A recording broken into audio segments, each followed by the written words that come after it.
Hi, I'm Nina McVeigh. And I'm Jennifer Jiggis.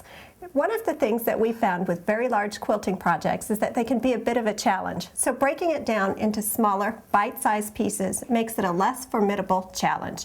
And with both of these quilts that you have here, you've done a very unique treatment with the sashing that really makes it simple and easy to put something like this together. You're right, Jennifer.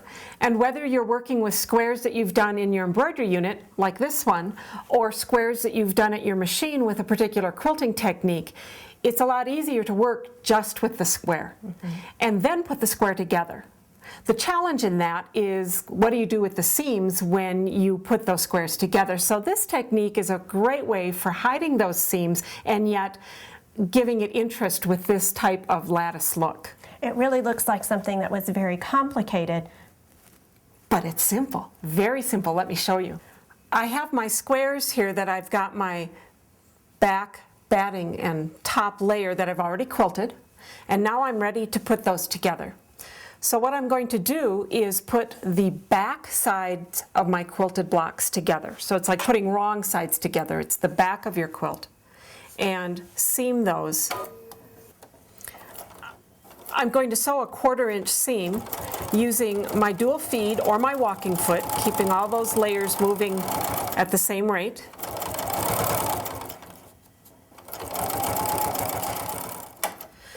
So when I finish that seam, I'm going to open my squares up and press the seam open and zigzag it open just to keep it flat like I've done here. So that gives it a nice stable finish as well. Yes.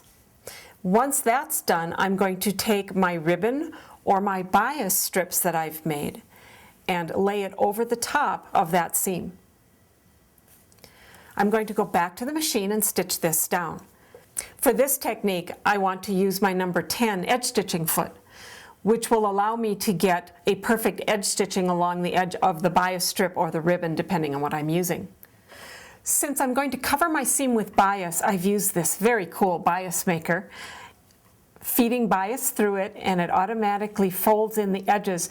Now normally I'd have this on an ironing surface and I would just hold my iron right over the top of this and pull on this end. And with this pre-starched fabric that holds that fold beautifully when you iron it in place. Here's my piece of prepared bias that I'm going to set over that seam. You know, for a new quilter, a little bit of Wonder Tape to hold that in place might be really helpful also. Yes, it would. I'm going to do a straight stitch down the side of the bias, holding it in place. So this would be another place as well that you could use some of those decorative stitches on your machines. Absolutely. I'm just going to flip this around and stitch down the other side, again, just using that straight stitch. Or it could be a decorative. So I've totally covered my seam that I had originally exposed on the right side of my quilt. Now, in real life, if you were working on a large project, you would go ahead and piece all of those blocks together and then do long lengths of bias or perhaps ribbon to cover up each of those joints. Correct, like this one that's already in process.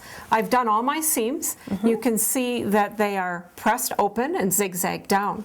And on this one then, I've just covered those seams with ribbon, and as you said, I'm doing those long pieces. Well, and I love this as a technique too, to use up any of those practice swatches from your embroidery module or practice swatches from a free motion quilting class. It really makes a nice way to create something useful out of practice pieces. For this and other innovative quilting techniques, visit your local Bernina dealer today.